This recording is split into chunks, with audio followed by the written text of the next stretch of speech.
And now we are live on the Prehistory, a Traveler's Guide podcast, first episode of 2020.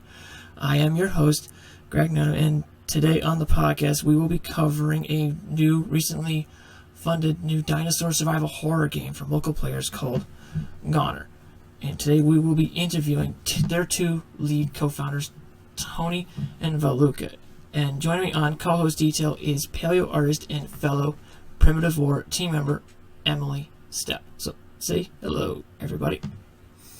Hello. Nice to meet you. Hey.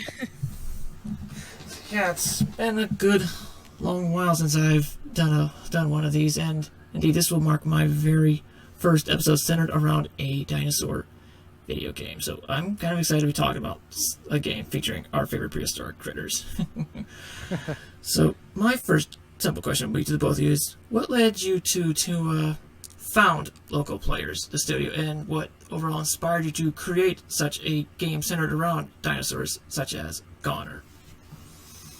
Well, I've been a dinosaur nerd my whole life, so as a developer, I always try to make these little games about dinosaurs. Like I did a small platformer. You were moving a T-Rex. It was a silly thing. And it came the time that I met the team. I mean, I was studying in a game dev academy, and I met some amazing guys, and I just told them, okay, I have the idea. Let's make a very, very, very fleshed out dinosaur game, because I just love dinosaurs, and I have this idea for a survival game, right? So I don't know. They liked the idea, and they were on board, and here we are. So what was the very just a fun little simple question here before we get into my written ones. What was the very first piece of dinosaur media you two were exposed to? Growing, like a movie or a TV show or documentary or even other like dinosaur games, like say from Jurassic Park or other forms of media. For me, Jurassic Park came later. I was a dinosaur fan just before. I remember my father telling me, man, there's gonna be a dinosaur movie, a new dinosaur movie, that real dinosaurs. And I was like 6-7 years old. I can remember. It was like my mind was blown. I mean, it was like, okay, I need to see this. And of course, after the Jurassic Park, it came the dinosaur fever, no? Everywhere. But my love for dinosaurs came before. I can't remember why. I mean, maybe when I was a kid, I remember like going to this kind of animatronic museum, and it was the T-Rex, the Triceratops, and these robots, no? And I was like, wow, what is this, no? And I don't know, I can't really remember, and it's something like is always been with me, like. And as I grew up, it amazed me, like these animals always have been. They had been living in the earth for millions and millions of years before humans, and they are no monsters. They were real, no? They were real animals, and this kept with me, no? Like I don't know. I mean, it's has been always with me. This love for dinosaurs is everything I can say right now. I can't remember. Yeah, I remember when I was a child too. I remember this film, The Land Before Time, I think it's called, and I love that show, and I think that's the first media I saw from dinosaurs, and then of course I fell in love with the Jurassic Park too, the film, the first. I remember watching it in the cinema, and it was amazing. I think that this was the first time I love this kind of dinosaur horror ambience in movies and films, and I like it a lot. those stories are rather common with us dino enthusiasts. Yeah. For myself, Jurassic Park was the very first dinosaur film I ever saw in the cinemas. But Land Before Time is rather special for me because that film came out the very year I was born in 1988. So. All right. So yeah, I've seen all of the Jurassic Park films on their opening days, more or less. Especially my favorite one being the second one, The Lost World, in 1997. Yeah. I got the original VHS from The Lost World. So yeah, on to the first question here. I'm going to pull up here. It's about one of the inspirations for the game, actually, that was specifically cited. It's about Primitive War. How has Ethan Pettis' novel, Primitive War, specifically influenced Goner's aesthetic and overall concept, or what have you? I could say like a lot of influences, because I think it was the first guy that wrote something about this modern knowledge about dinosaurs we have, like these feathered dinosaurs, and he did something great with the atmosphere of from the book. No, we actually put some kind of scenes on the game, like a raptor coming to you and grabbing you, and before that the whole jungle goes silence. I love that from the book, like these tense moments, no, like and I don't know. I mean, with Goner, we cannot do like this Jurassic Park. We have not that kind of dinosaurs, like these genetic engineered dinosaurs.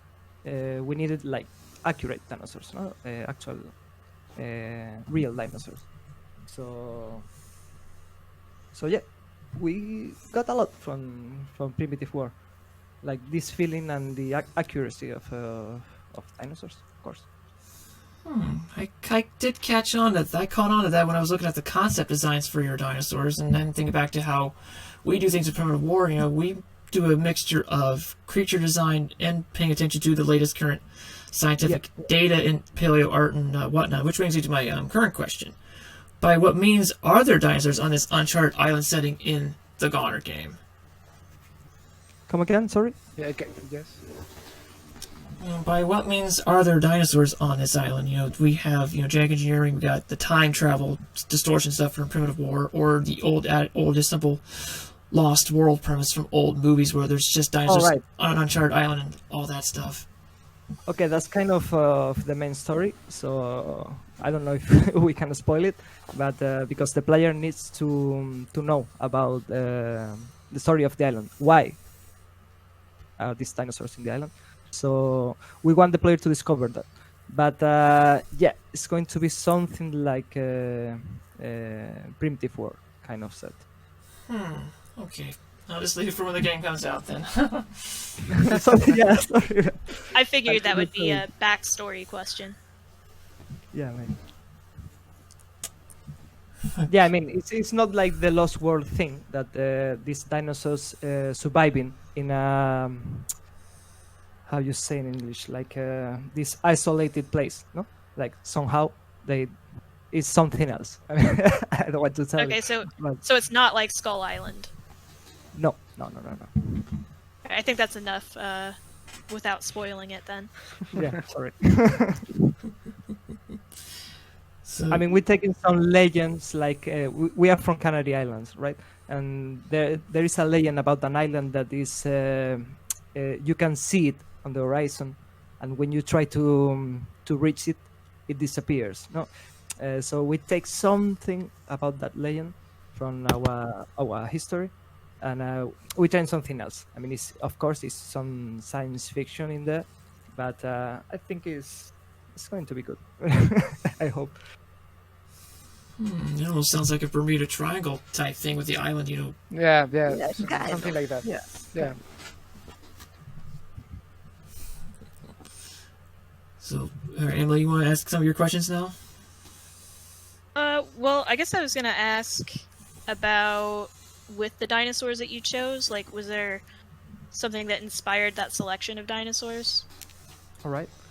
So yes, of course, we are making a game.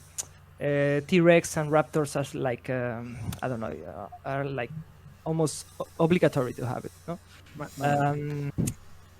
Yeah, it's another story point. Like all the dinosaurs we have chosen, they have a purpose, and they are because of the a main story plot. So yeah, I don't know if I can say much. Yeah, but, knowing now, like what you said about the backstory, it makes more sense if you're going for something Yeah. that's meant to be accurate, because they all kind of seem like Hell Creek fauna. So like a Yes, specific exactly. place. Exactly that. Yes.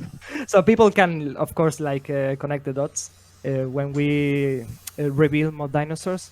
But yeah, that's the Yeah, point. I like that because there's too much Jurassic Park in most of the games right now. You know, where it's like everything is mixed together Yeah, because we wanted to. It's genetic engineering. Don't worry about it. Yeah, Yeah. I mean, in Gunner, you are not going to see these Spinosaurs against T-Rex fights because they were not living even in the same continent or even in the same kind of period, no? Yeah. Or the Stegosaurus against the T-Rex, no? So we want to do this right. I mean, T-Rexes, Triceratops, yes. Yeah, I almost have been thinking about it like a survival horror version of Saurian. Yeah, Of Saurian, kind of. yes. Yeah, sorry. Yeah.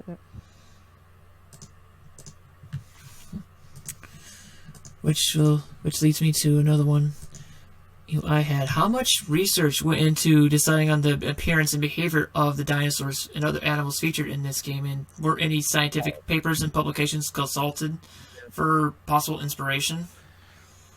A lot. Yes, kind of a lot. I mean, every day I'm just checking internet, like this new information about dinosaurs. When we started developing Scientific Connor, magazines and everything. yeah, T-Rex was completely feathered.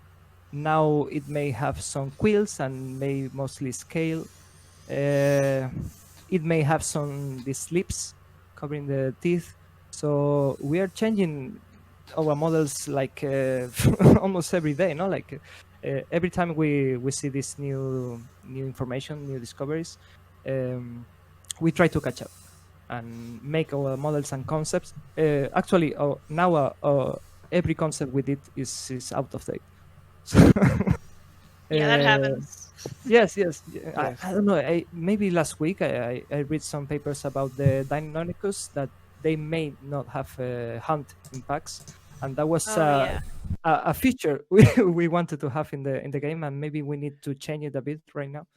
Yeah, we did everyday research in the internet. Now that we have like some visibility because of the Kickstarter and such, some paleontologists and some people like know about dinosaurs and ancient creatures are reaching to us and helping us to make this. They're willing to help with with some more information. We are even asking him when we have any consultation or hesitation or anything. We are talking with them to ask even, and that's a very cool source of information. Yeah. So actually, we have this in this first trailer. We have this T-Rex doing his a roar, no, like roaring, and of course, we know that dinosaurs may haven't done any sound, right? Like this maybe low frequency sounds and everything, but we may need to change that. Yeah, it's something that we were discussing a lot. So we are making a games, and this should how to say this in English? I need to check the translate.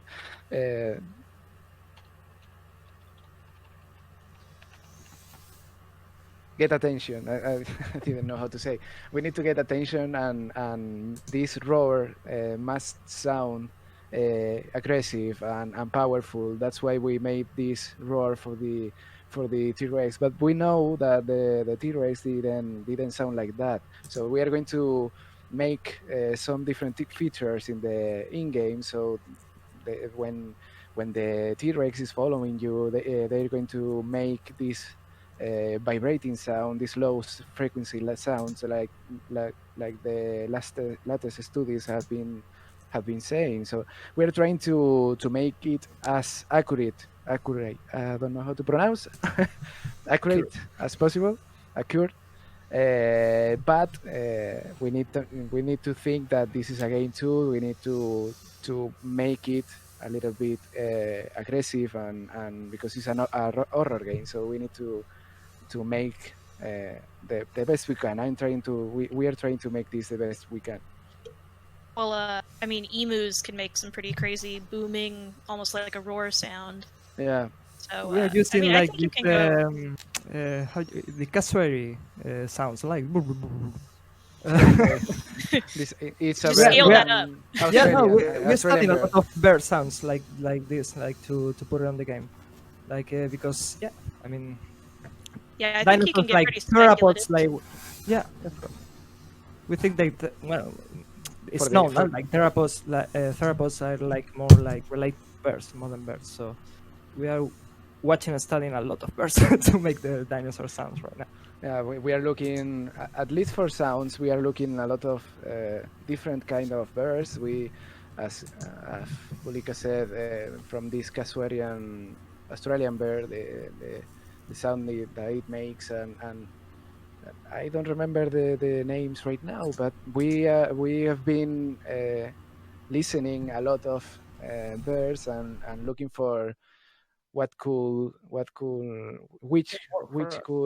sound better for the raptor, which could sound better for the T-Rex, and we're trying to be creative with this in this part of the game. I don't know if I'm pronouncing good English because I know what that, guys. I'm sorry. I'm sorry for how we speak English. We are trying our best, and sorry for that. But I understand you just fine. Okay, thank you. We're very nervous right now. Okay, and there's a question related to that we got from another teamer, Neil Cascoon. He asked, with the current status of dinosaur games paying attention to the modern scientific data, will the creatures be modified later down the line for better creature designs, or is your art direction already firmly established? No, as I said, we are changing the models and the concepts are almost weekly. So the approach we are going to have with the game is like releasing an early access in about a year, and after that we are going to change everything we need to change along the new information about dinosaurs. So it's going to be like something progressive, like and evolving. Yeah, exactly. It's going to evolve. Like yeah, that's it. I mean, there's not going to be like, okay, this is the T-Rex. We are not going to change it. It's going to be scaly or have some quills. If new studies reveals that actually the T-Rex was feathered, we are going to make it feathered. So yeah. So just keep it believable, basically. Yes. I mean, for us, it's very important, and for the story as well. Okay, that brings me to next question. If you guys are willing to answer this, but if you're not, then no hard in here. But if you guys would you be willing to reveal all the 10 currently planned dinosaur species featured for the game? And are there going to be plans to add additional genera outside of the Scratch Gull, Quetzalcoatlus, and Mosasaur? Yes. If the game sales prove to be fruitful? All right. So as we are doing a Kickstarter, we set these community goals. Like people is following us on Twitter and Facebook, and we want to reveal the dinosaurs if we reach these goals. But I don't know. It's like less than a week to finish the Kickstarter, so I don't see a problem to reveal every dinosaurs we're going to have for the game. So yeah, we are, as Emily said, almost almost every dinosaur in the Hell Creek formation is going to be in the game.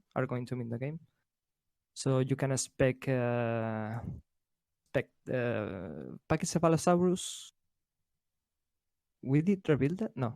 The Trudon. Quetzalcoatlus. Mosasaurus. I know they found some bones of Mosasaurus on Hell Creek, so yeah, it's going to be there. The Alamosaurus is going to be there. Almost every Saurian from the Saurian game are going to be on Gunner. We want to put a Ceratopsian, like the Leptop Ceratops is going to be on the game. Then Ankylosaurus as well. I can't remember the Triceratops. I'm missing some dinosaurs, Tony. I don't know. I'm checking. I'm looking for the, right, the we have list. the list there. Yeah. I So think- the Edmontosaurus is going to be in the game. Every dinosaur we are going to put on the game has this specific function. So we cannot repeat dinosaurs. It's a game, of course. So maybe because I know this is the Pachycephalosaurus and the Stygimoloch. I think it was in the Hell Creek formation as well. But it's going to be almost the same kind of dinosaurs, mechanical speaking, for a game. So maybe we just take one of them. So yeah, I don't know if I'm missing some. That makes sense now, Right, mixing up two different members of the same family. You can expect almost every dinosaur from Hell Creek formation. Yeah. Not bad at all. I like sticking to dinosaurs from the same locale, same time period.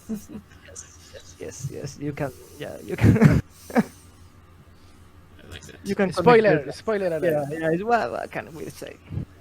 Yeah, I kind of picked up on that before. I was like, oh, Edmontosaurus. Yes. I honestly wasn't surprised to hear the mention of the Packy, being included. To be honest. And now this leads to the next one about the behavior and interactions with the animals here. Right. How sophisticated can we expect the interactions between different dinosaur species in this game? Like, will we see predator-prey hunts, interspecific conflict between two members of the same species for food, for territory, things of that sort? And what are some things you as a player can do to take advantage of dinosaur behavior to stay alive on the island for as long as possible? All right. So predators are going to be very, very territorial animals. So T-Rex is going to hunt and raptors as well. They have their own territories. And you are not going to be the only prey on the island. I mean, there are going to be a modern fauna there. So you can expect witnessing dinosaurs hunting other animals, other dinosaurs as well. We want to feel this as alive as possible. So we put this scent mechanic on the game. So animals will leave a trail of smell, so predators can follow the more interesting one. And you can, as a player, you can use that on your favor. You can just do some traps, some tricks, maybe leave a trail, then hide yourself, and yeah, we want to play a little bit with these mechanics. Maybe I don't know, the T-Rex is following you, is trying to hunt you, and you may get into the, I don't know, in between the Edmontosaurus, for example, or a pack of Triceratops, and try to hide it, and you will see this fight between these dinosaurs because the T-Rex prefer maybe to hunt this Triceratops. This Edmontosaurus is better for him as a food, as a tiny human, no? So yeah, we want these interactions with in between dinosaurs and other animals and humans as well. So yeah, you can expect this living thing around, not It's alive. Yeah, the world of Gunner is not going to be just about you. I mean, as player, we want that. I mean, we are working on that. It's a very complex AI system, so we're still working on it. But that's the goal. That's the main goal. So that's very good to hear. So will we see some of the stuff that's been in the concept art, like T-Rex decapitating a Triceratops after it's killed it, Yep. for example. Yeah, that's another primitive war like influence. I mean, we want this to be as real as possible, as like, and nature is gory, is bloody. You know? I mean, so when we did this concept, we think because the game is going to be like the survival kind of mode and the story mode. So we want these main dinosaurs like the T-Rex, maybe the raptors. Almost every dinosaur have its moment, like this presentation. So that for us right now is going to be the T-Rex presentation in story mode. Like you are like The first time you see the T-Rex, walking around the jungle. what you are going to see, yeah.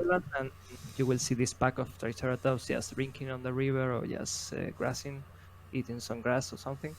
And yeah, a T-Rex is going to just to Appear. make appearance and try to fight a Triceratops and hunt it and eat it.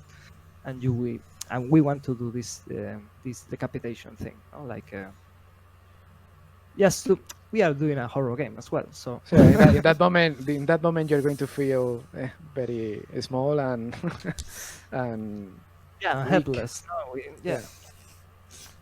It's something we want to be very clear. Like in Goner, you are not going to be like this special ops, no, like this trained soldier, like heavy arm guy. You're going to be a regular person put in this situation. So yeah, we want to have that feeling, no, like okay, this is something that go above me. I mean, it's too much, no, for you.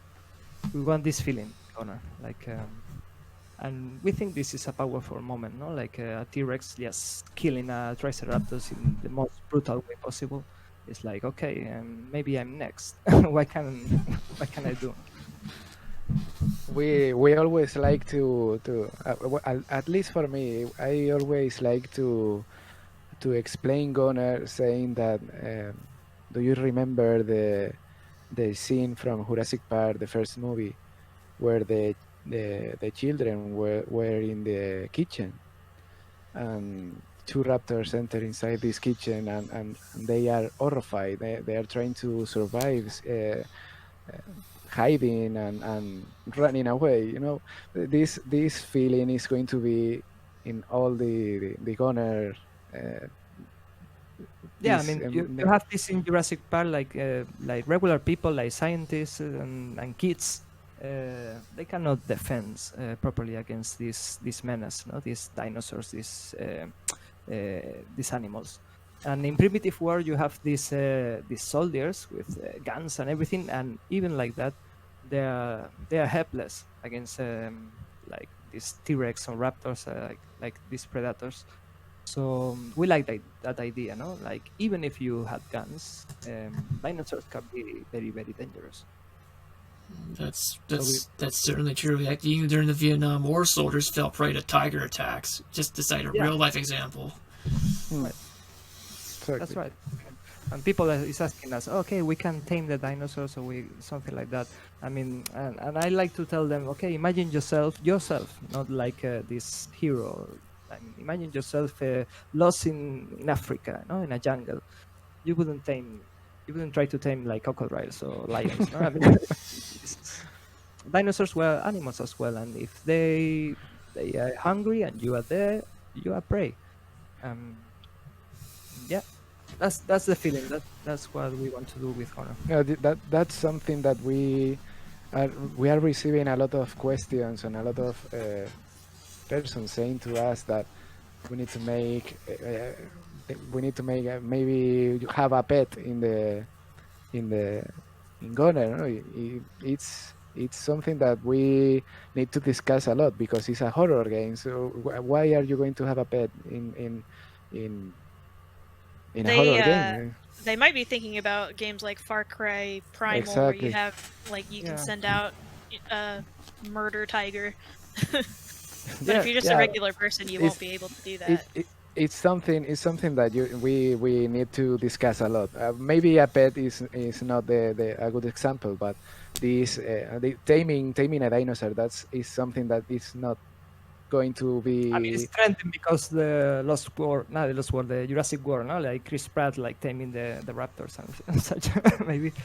But well, you'd have to like steal an egg and raise it, and that'd be so long. That way because they were like related to birds, like well, in the first Jurassic Park movie, no, like they say it, no, this raptor born is born in, and John Hammond is telling, okay, they get not the first person they see is like the mom, like birds. So maybe we can do something like that, but I don't know. It's going to miss this fear factor we want with the game now. So we don't know. We're still deciding what to do with this. That's a hotly debated topic, even with real dinosaurs, if they could even be tamed if they still existed in our time and generation.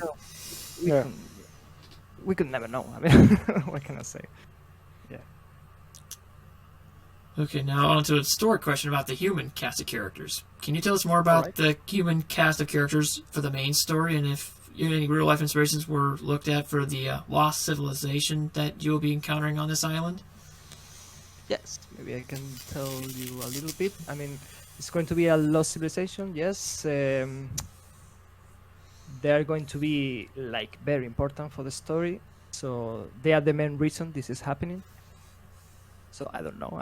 I mean, I cannot tell you the plot of, but yeah, they are going to try to hunt you down as well. I mean, they are not friendly; they are hostile, and we are thinking. I'm writing a side story of another tribe that stop following this guys, this lost civilization. I mean, they separate from themselves because this it has become a kind of cult.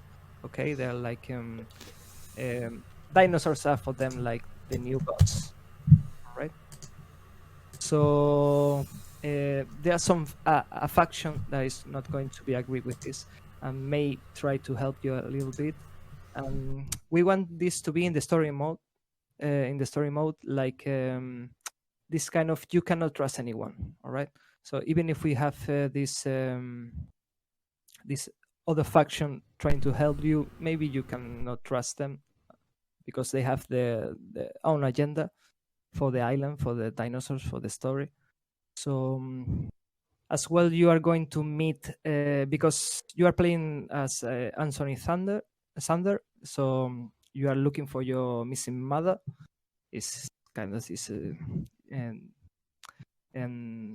this mother has her own crew following her. So maybe you're going to find some of the crew, talk to them.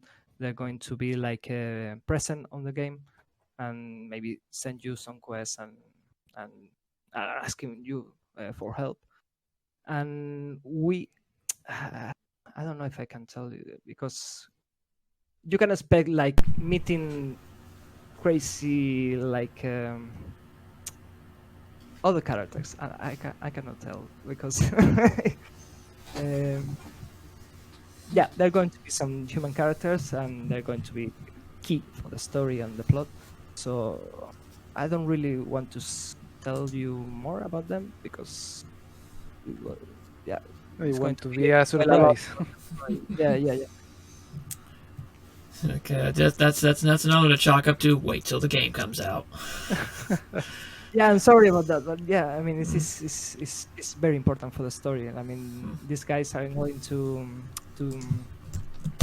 be relevant for the story. Like they're going to tell you this thing about the island, that thing about this coordinates, like this interesting place you have to go and to do something. So yeah, I can tell you you are going to meet some human characters on the island, and they are going to be important and tell you some things and reveal some things about the main plot and the story and where your man could be. Is she alive? Is she dead? You don't know. No, I mean, you're going to be like this kind of your main quest is going to be like divided in this because of these characters, and decision making is going to be very, very important as well. So you will be able to trust the guy, not trust the guy, or the girl, or the woman. and do whatever you want. It's going to be like, I mean, the end of the game is going to be just one. It's not going to be like multiple endings, but the decisions you make may change a little bit the story in between. That makes sense there. The idea of the one civilization then splintering off because of differing religious beliefs and such. From what I'm looking at here, it seems like your main antagonist tribe worships the dinosaurs as gods and offers them up human sacrifices to them and potentially whatnot. Yeah, something like that. It's deeper than that. I mean, it's another reason that I don't want to spoil, but yes, it is. At the beginning, is what you are going to catch about these guys. Yes.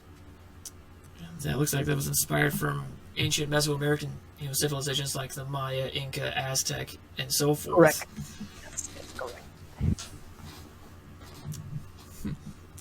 Okay, now this one's for Tony here. For the music and sound effects of this game, what and whom were your primary inspirations / influences?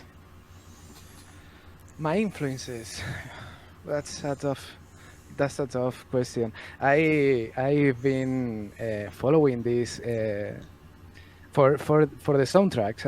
I've been following this music industry for films and shows and everything. I every time I see a new movie or anything, I always analyze the song. So I'm very nerd with this music.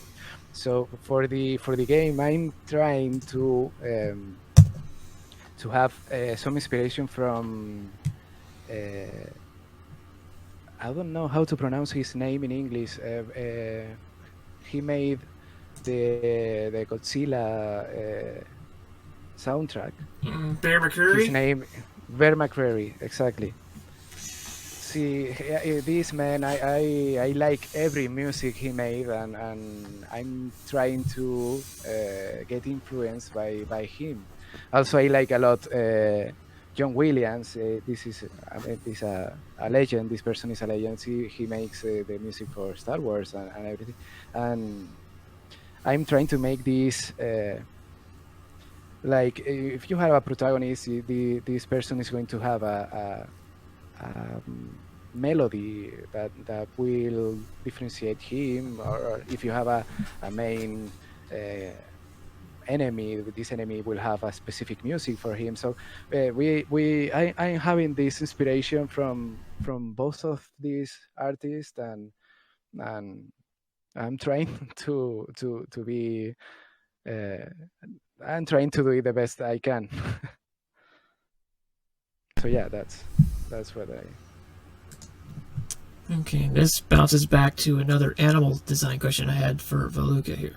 Did any modern animals influence the designs of the dinosaurs and other assorted animals featured in the game? I don't know if I understood the question. If there are other animals, living animals, like modern reptiles, birds, mammals, things of that sort. Yes. You're going to find modern animals. Okay, so jungle animals, maybe. Like, we are right now trying to put like this kind of monkeys, snakes, frogs, fishes, and you're going to find modern animals in the island, because it's going to be like this kind of clash of primitive animals. The only primitive animals you're going to find are dinosaurs, maybe.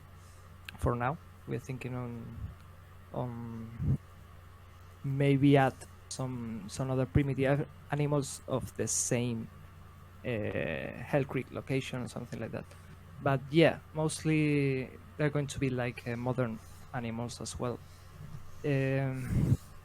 We have this crazy idea of having this how you call it, a panther?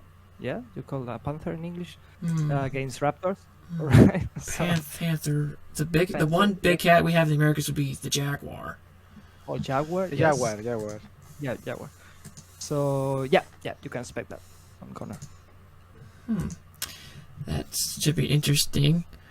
Though, in terms of art direction, was what I was more going with. If any modern animals influence the actual art direction for the dinosaurs of the game, because paleo artists usually look towards modern animals for inspiration a lot of the time. Right. Okay, I got it.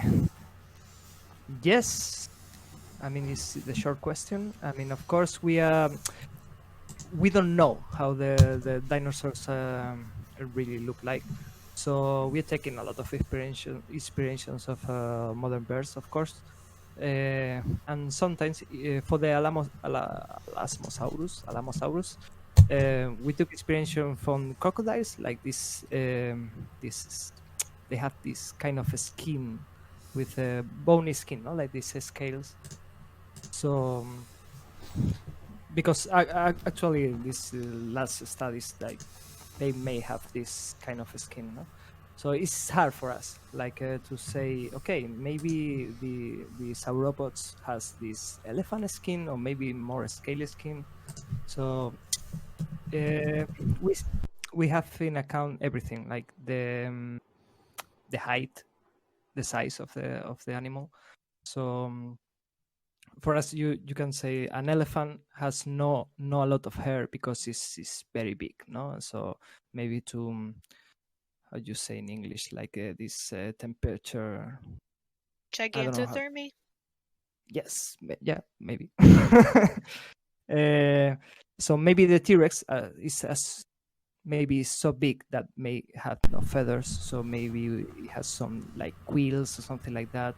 So we're thinking a lot of the size of the animals, maybe the ambience there right now, like this island, this isolated island in a jungle kind of ambience.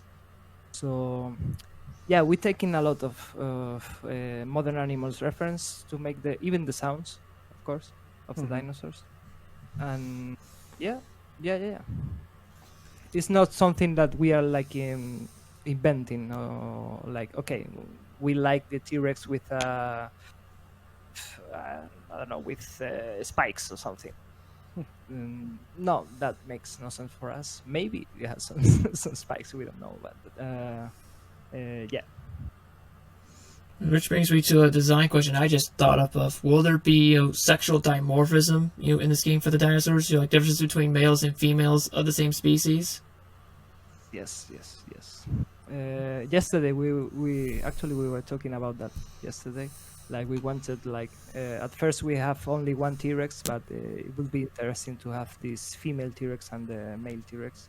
And for the raptors, we want to be like this social pack. It's going to be like an alpha one, not like wolf. I know I read a week ago that maybe they weren't so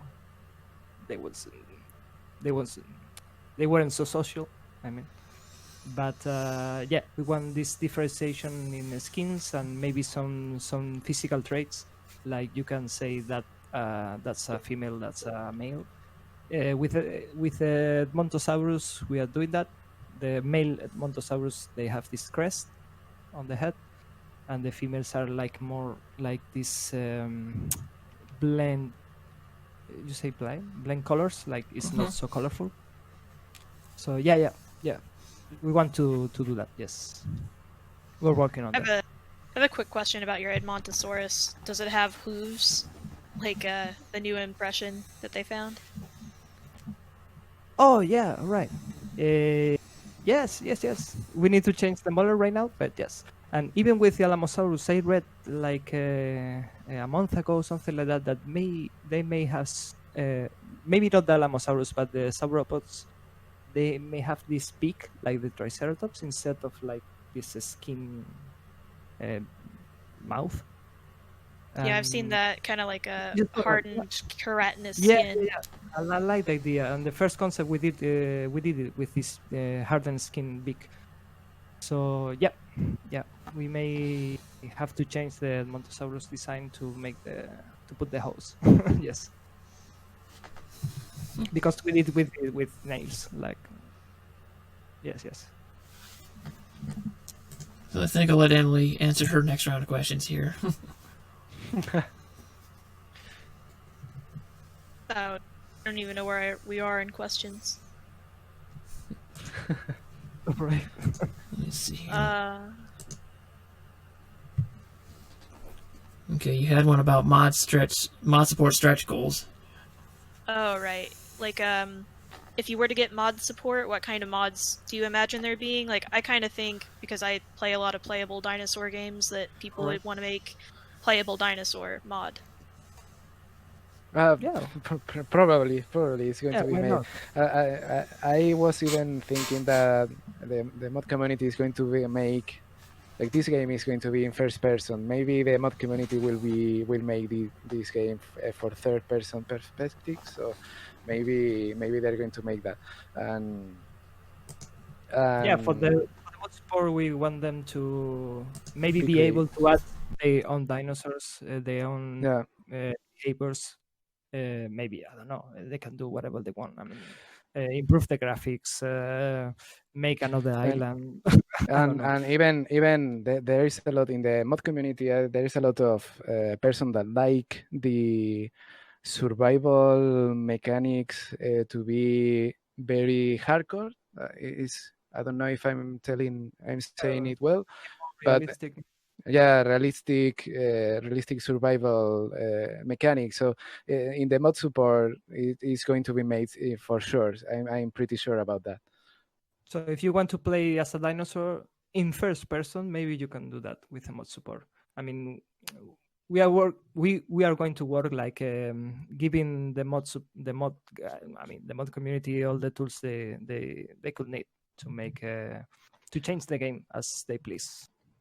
Yeah, we spoke with a company, which name I don't remember right now, because we spoke a long time ago, but we spoke with this company that is going to help us to create this tool for making the mods for the game. So, but it's going to cost money, so that's why it is a stretch goal. We need this money for create it, but if we don't manage to get this stretch goal, we are going to continue with the development on Goner, and then maybe after the early access release, we are going to receive more funding there. So we're going to create every point that we specify in this stretch goal list is going to be added in Goner sometime.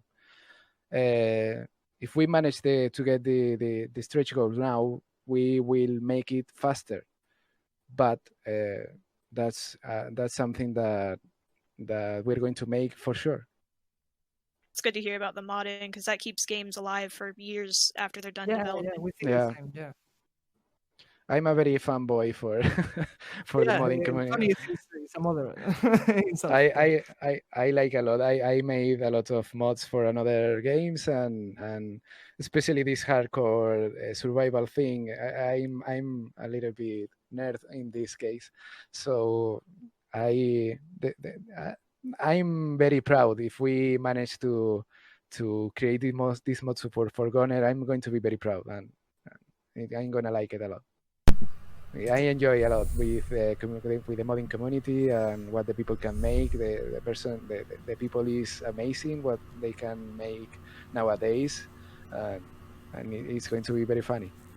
Yeah, because sometimes developers are very protective with their own creations, their own games, no, and they don't allow people with mods to change anything. But I think with Goner you have this potential. Okay, you want to play with a dinosaur, you can do it. I mean, of course, why not?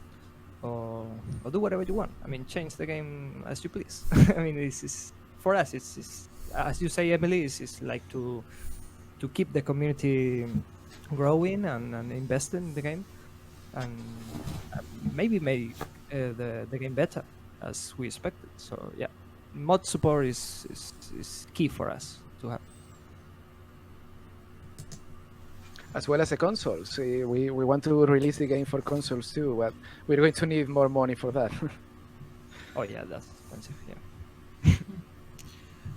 Yeah, regarding these stretch goals, the ones I'm hoping you guys get hit at the bar minimum would be the mod support and the console, because because I'm mostly streaming on Twitch from my Xbox at present. Alright. But eventually, if I can get a stronger streaming computer, then I'd be more than happy to stream, Goner on a high-end gaming rig on Twitch for an audience.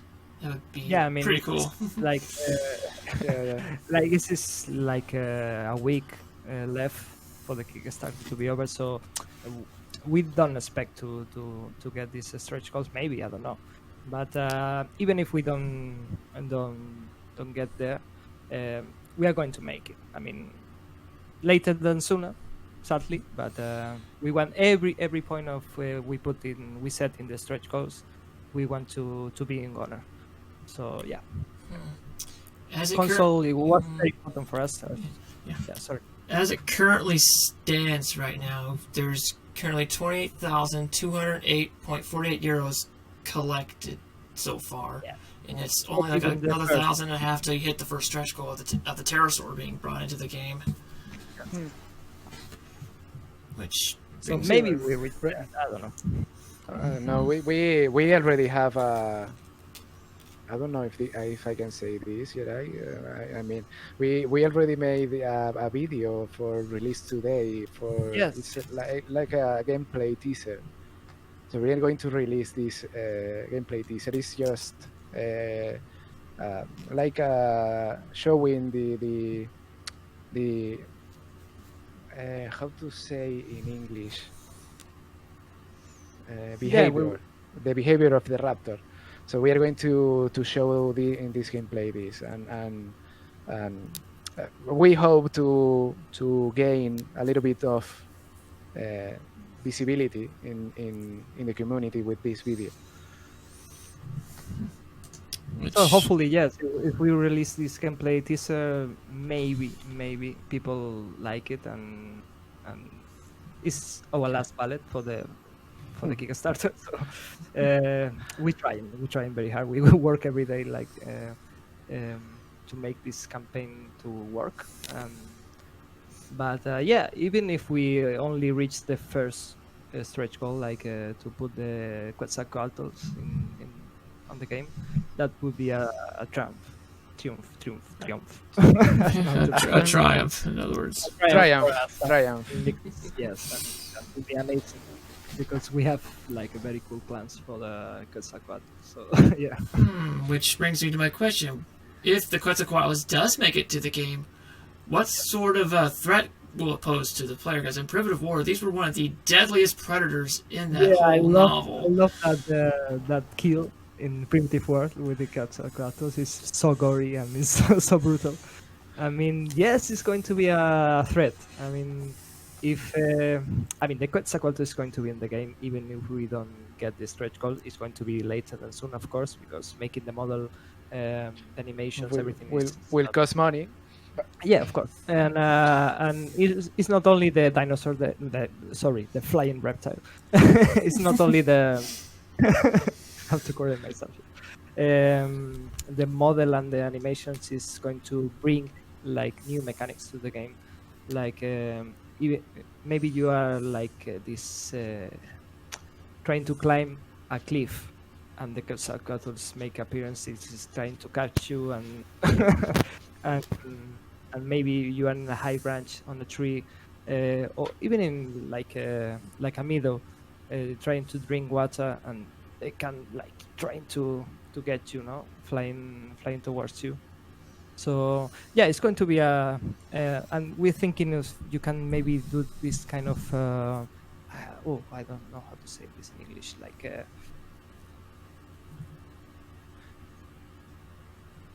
I have the translator here if you want.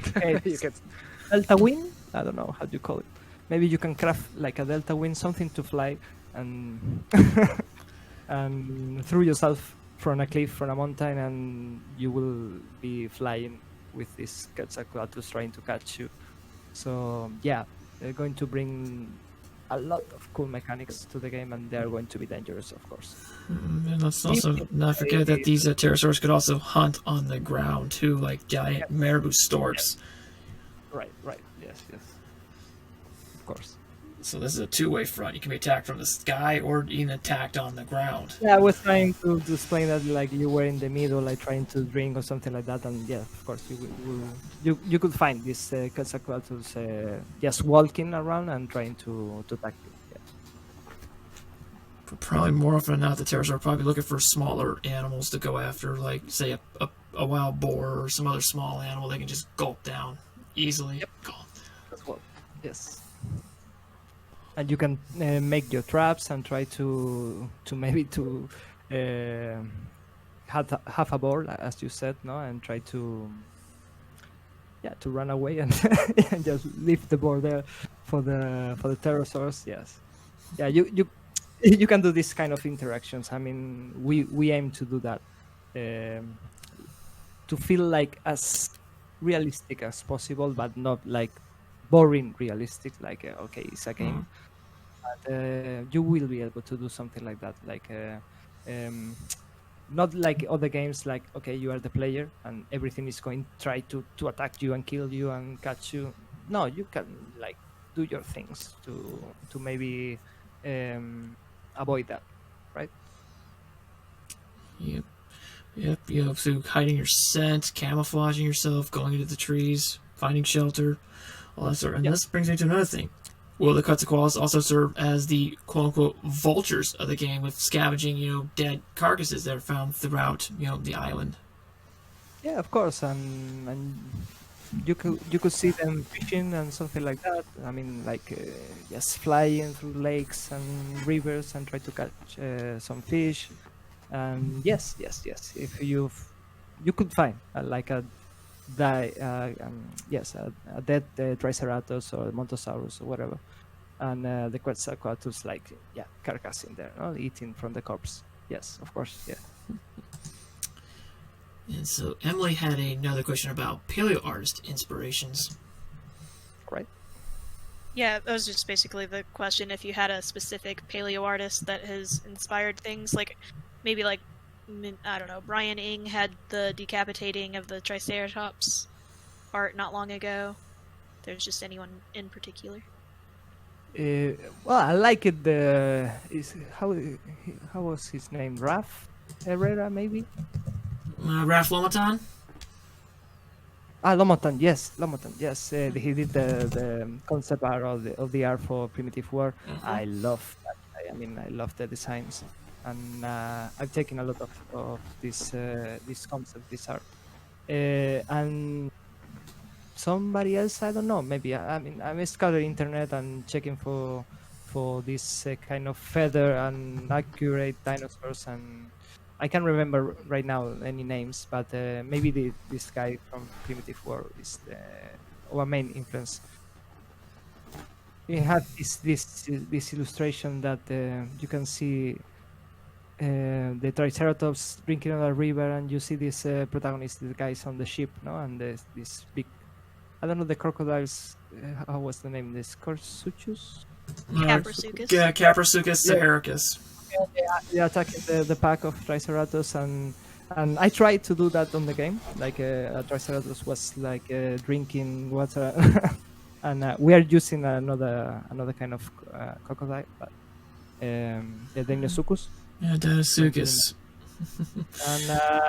And I tried, but my animation skills are not so good. So that's why we have right now a guy that's amazing doing animations and dinosaurs, and maybe hopefully Ignacio, his name. Ignacio, yeah. And in the first trailer we did, you can see the player like in this raft, no, like going through the river, and you can see this Triceratops drinking from the river, and on the start that scene was meant to be like this Deinosuchus attack, and you will be like falling from the raft and see this Deinosuchus on the river. But I couldn't make it, but it's going to be in the game.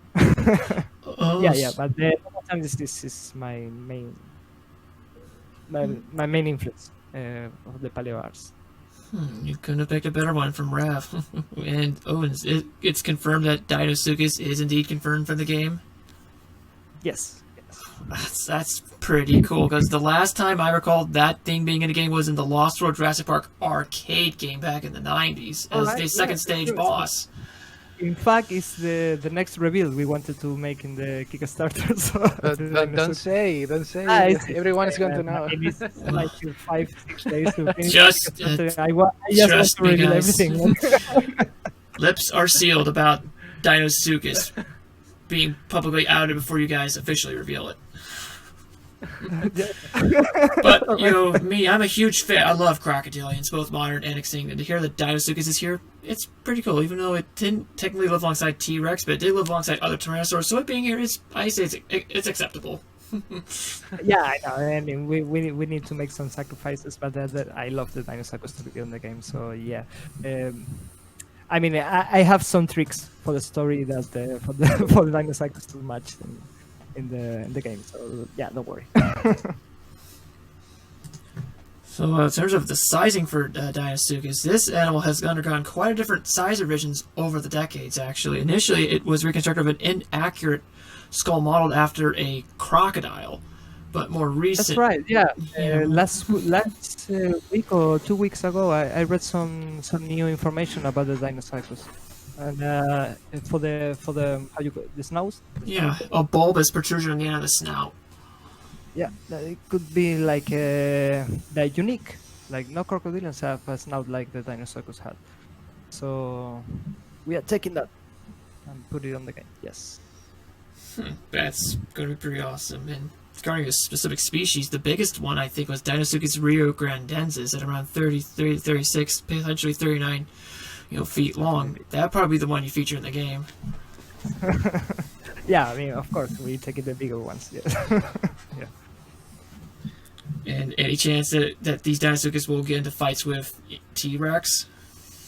Oh man, yes. And I want the T-Rex to lose like an arm because of this fight. Yes. But yeah, it's another spoiler. Sorry. Well, I'm not honestly surprised that there's going to be interspecific conflict, which is between two different species, and interspecific between members of the same species. So with the Tyrannosaurus, is it going to be mostly solitary unless it's like a mated pair, like in Proto War and in the Lost World Jurassic Park, where they have like a family that they're raising? The Tyrannosaurus, you meant? Yeah, the Tyrannosaurus, yes. Yeah, yeah. Yeah, we talking about this yesterday. Like some guys for the community was like, okay, you're going to have this family of T-Rexes with a baby T-Rex and everything. And at first I was like, okay, maybe like a couple of T-Rex, like because it's known, or you can say that they were very social, and they may be hunting in packs. But for a game having more than like 2 Tyrannosaurs, it's going to be too much for us, no? And for the player. So maybe we stick with a couple of T-Rexes, like male and female, and because as I said before, every dinosaur have to have a specific function in the game. So I don't know. I really don't know about maybe like this baby T-Rex on the game. I'm not really sure right now if we you should could probably get away with having a nesting area, like without having Yeah. babies, just have them defending the nest. Yes, that was the guy from the say hello to Jay. He just said that maybe it's going to be like this mini quest or something like that, or that the T-Rexes are going to be very, very territorial and very protective with the nest, and maybe we can do something like that. Yes, because I'm just like busting my head, like, okay, how could be like this nest for the T-Rex? Maybe you can do like this very, very, very big cave, and they go into the cave and try to make a nest there, no, like a home in this cave, or it would be preferable to be like this open area.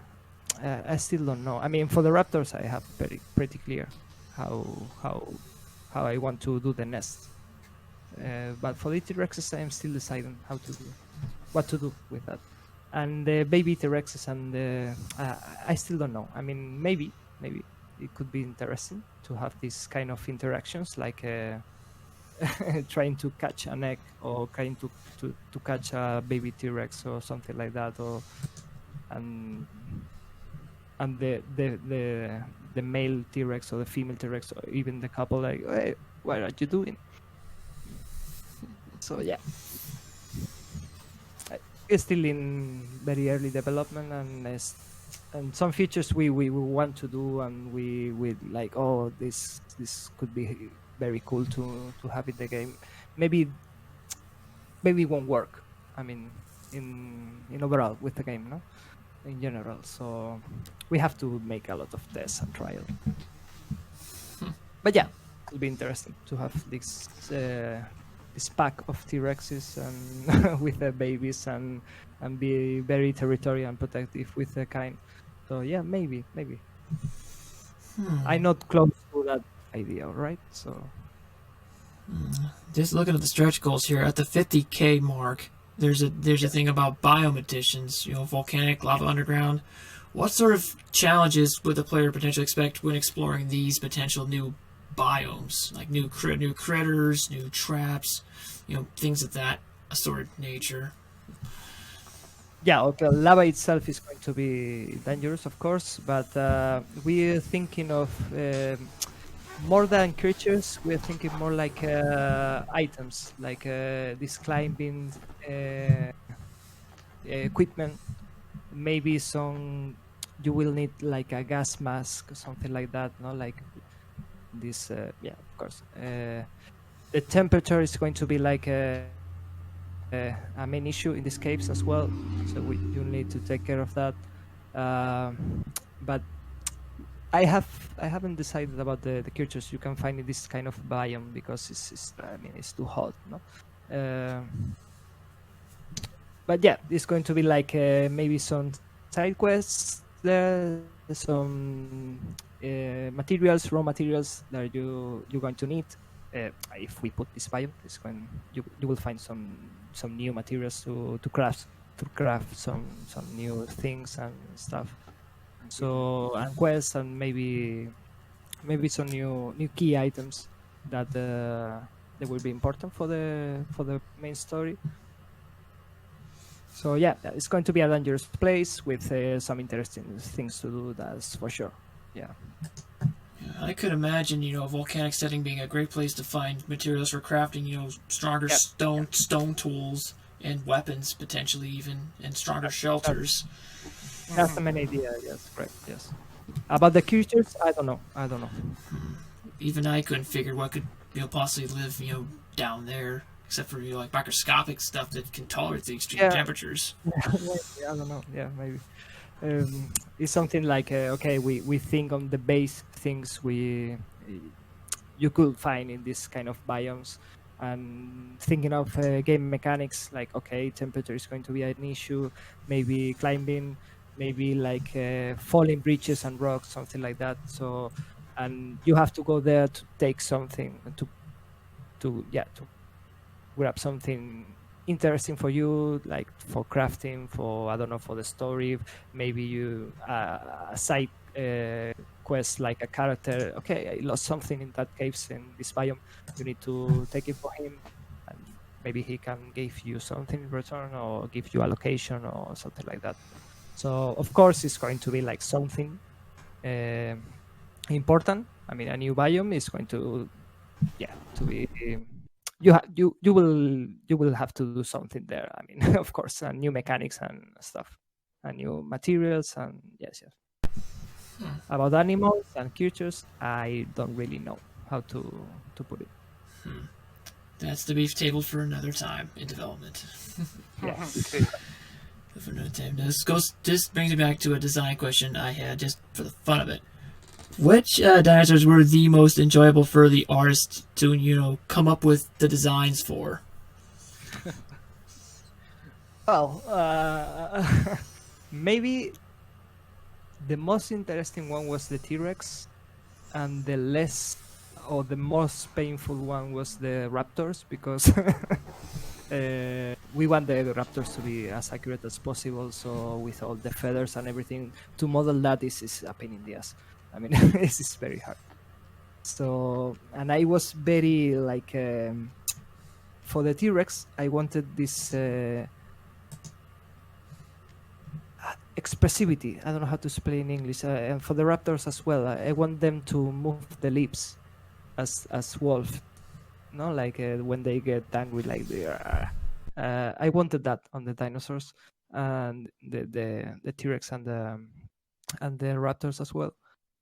And for the Rex, I asked the modeler to make this membrane on the eye. So when he blinks, it blinks like you can see the membrane going like a. Oh, the second eyelid. Yes, Yeah. it's an eyelid. Sorry, yes. So yeah, I maybe I make it worse for the for the artist to just to make it right, no? Like it was entirely my fault, but I think the T-Rex was the most enjoyable one. And with Ignacio in the team, I think the Alamosaurus is going. Yeah, he's enjoying that as well. I mean, Yeah. because we're talking like, okay, check this new information. They have this kind of scales, the hard scales on the back, and maybe they have the beak, maybe they have. It's funny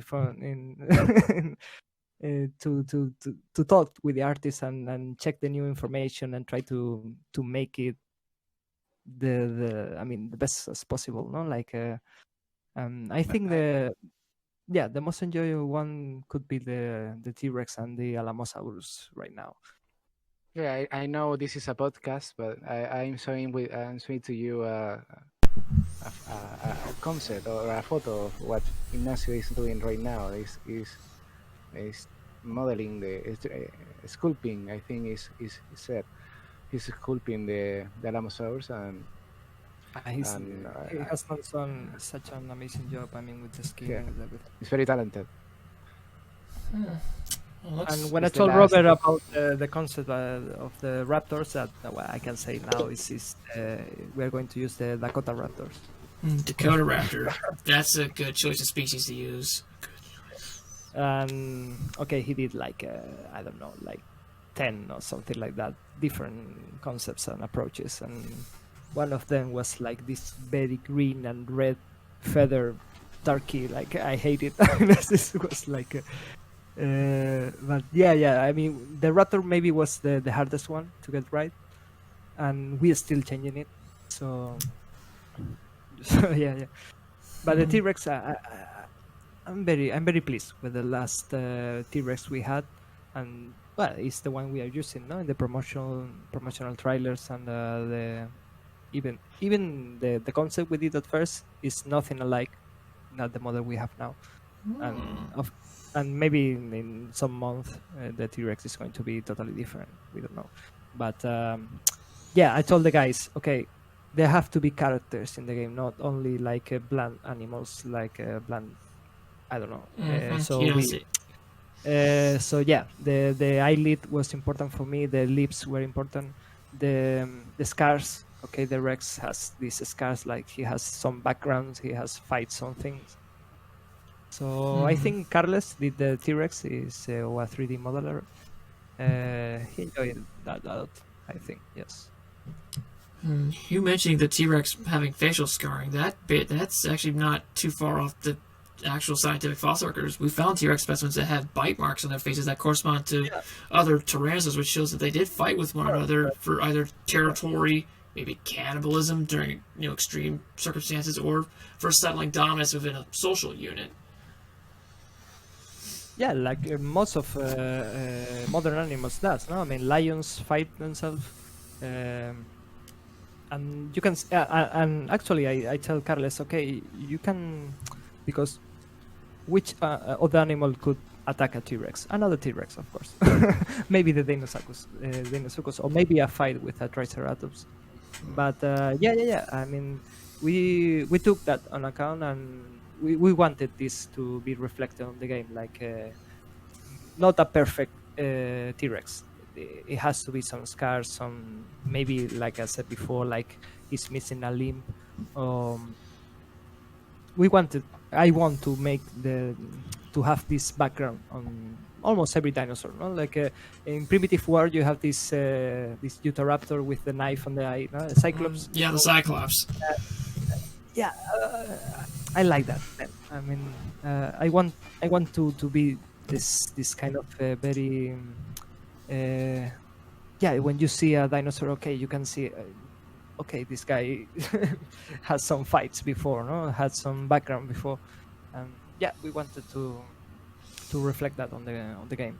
So yeah, That's something I'm finding very commendable, that the dinosaurs are given just as much agency as characters as the human cast in this game, much like they do in Primitive War. You have dinosaurs like the father T-Rex, the Goliath Carcharodontosaurus in book number 2, or in book 3, Typhon, the Saraphagonax. These are all characters that have their own backstories and conflicts with other, animals, and even with humans. Even for book 2, there's this Utahraptor named Xippy-Todek. He's heavily scarred from napalm, and as a result of that, he has come to bear a grudge against humans for causing that disfigurement. Yeah, I love that guy, and the illustration, no, that you can see them like having the claw on the face of the, I can't remember the name, but yes, correct. This is something that Primitive War did very good, and I love that, and I want to have that on Gunner, no? Like don't feel like these dispensable assets, dispensable dinosaurs, dispensable animals, like they have to have this character, this background. Yeah, that's good. The dinosaurs being actually important instead of just being characters you just gun down, like say a Turok, video game, for example. yeah, that's what I'm trying to explain to some people, like is comparing us to Turok, to Dino Crisis, or even Ark. Like, okay, yeah, in those games you have dispensable dinosaurs. I mean, you can shoot them dead every time. I mean, even Dino Crisis, that it was meant to be a survival horror game with dinosaurs, you can shoot the raptors, and even with bazookas to the.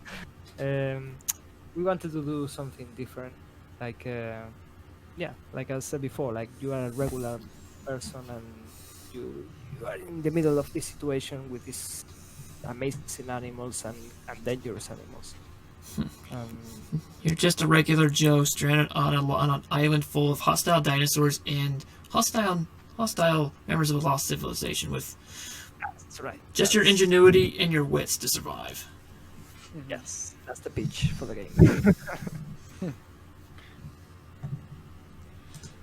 So I think that covers all the questions I had from my document here so far.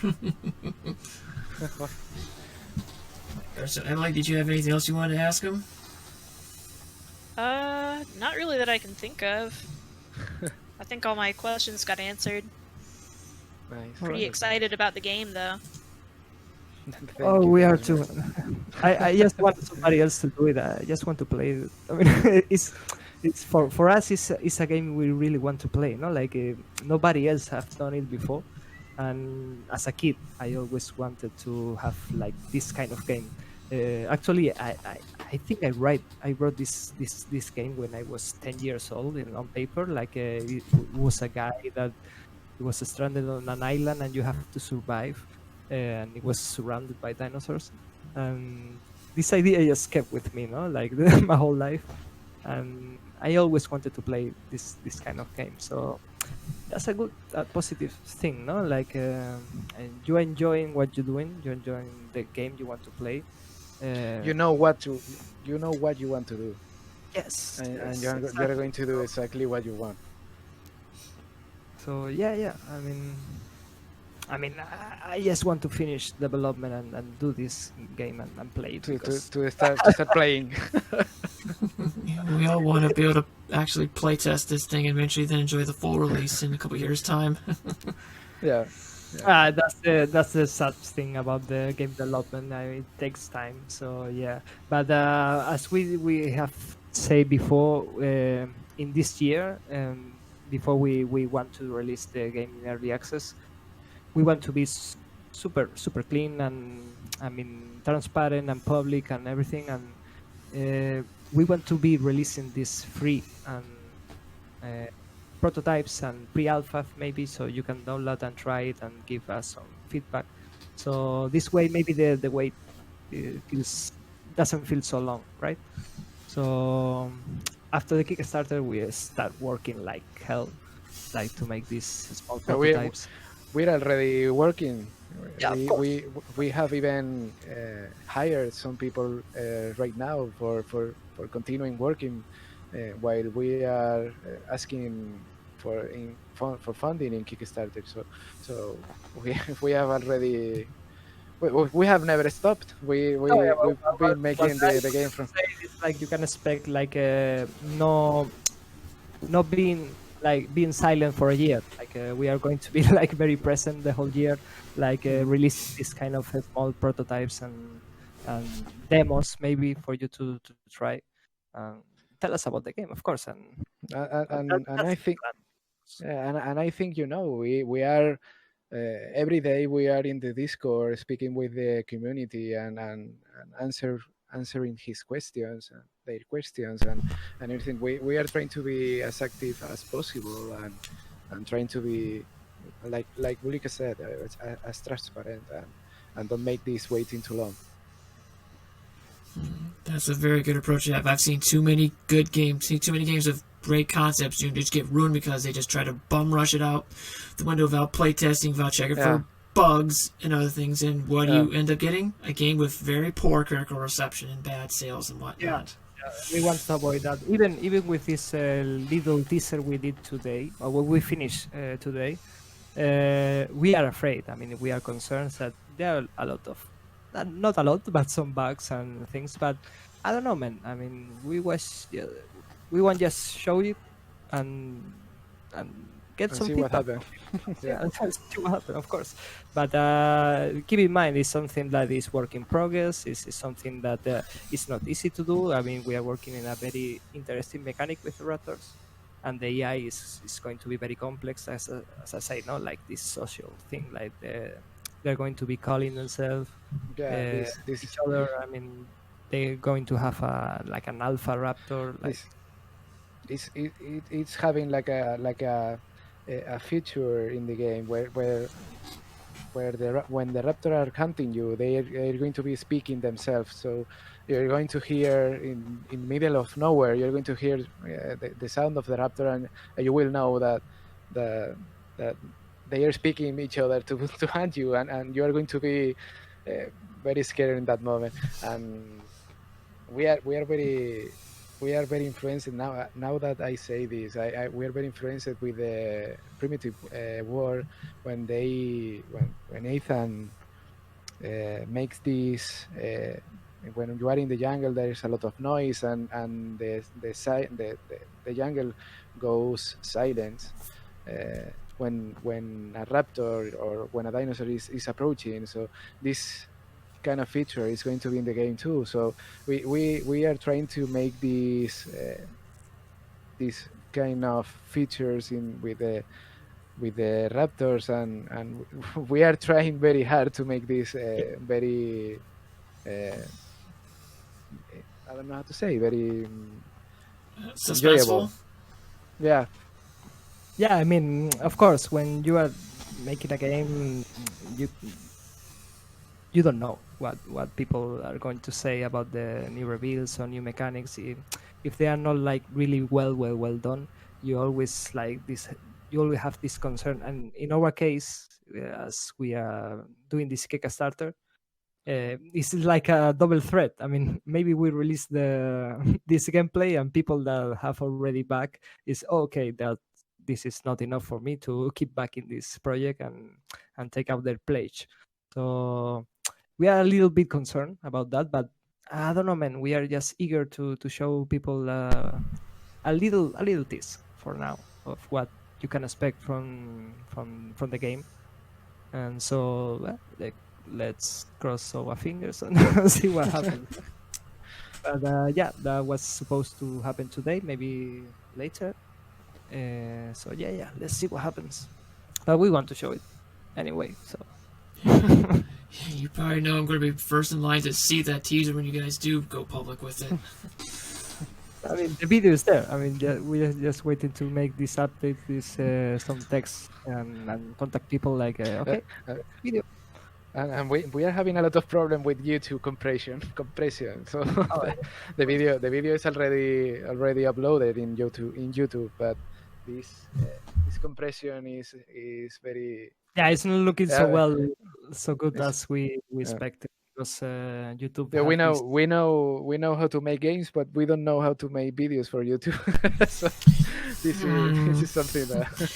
Well, I feel you guys on YouTube vids. I have most of my videos are ones I directly shoot on my DSLR camera from where I go out traveling and such. My podcast audio gets uploaded to a program, which then I put in a slideshow of sorts, then put the audio, and then I just do my thing there. But more complex stuff, that's kind of beyond me. Yeah. I mean, we have this gameplay ready for I don't know, like 4 days, right? And only because of YouTube, we're releasing today. I mean, because we are not happy with the result. I mean, it's not looking very, very, very good. But anyway.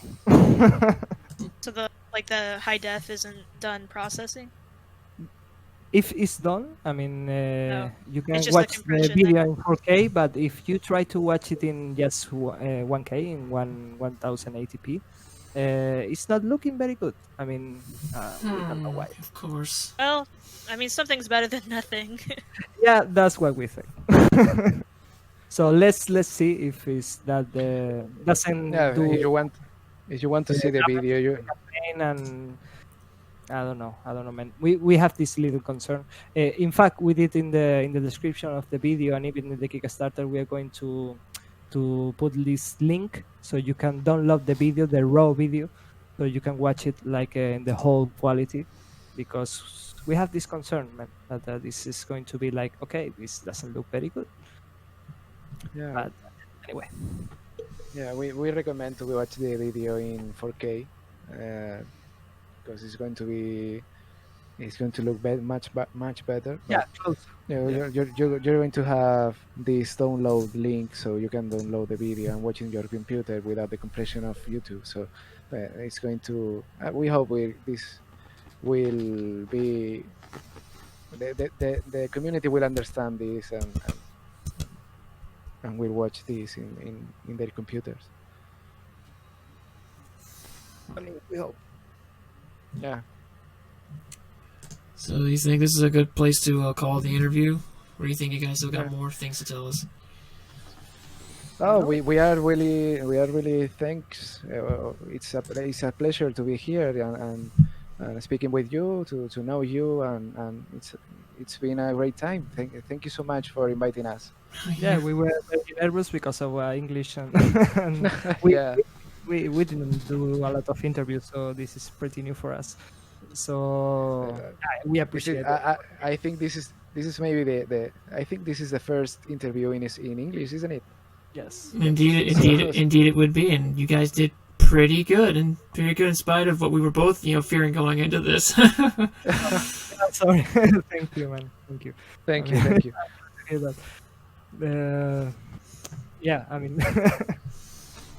So thank you so much. We feel your concern about this, and you help a lot you help a lot to speak. So thank you so much for everything. It's been a great time.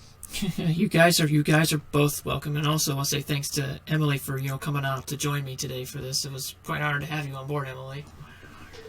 Well, honored to be here. I've never interviewed anyone before either, so. I checked your art, Emily, and it's amazing. I have to say.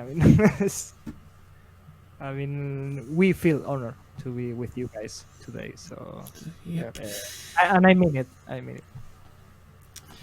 Yep, and with that, I will close things out here. This has been Prehistory, a Traveler's Guide podcast.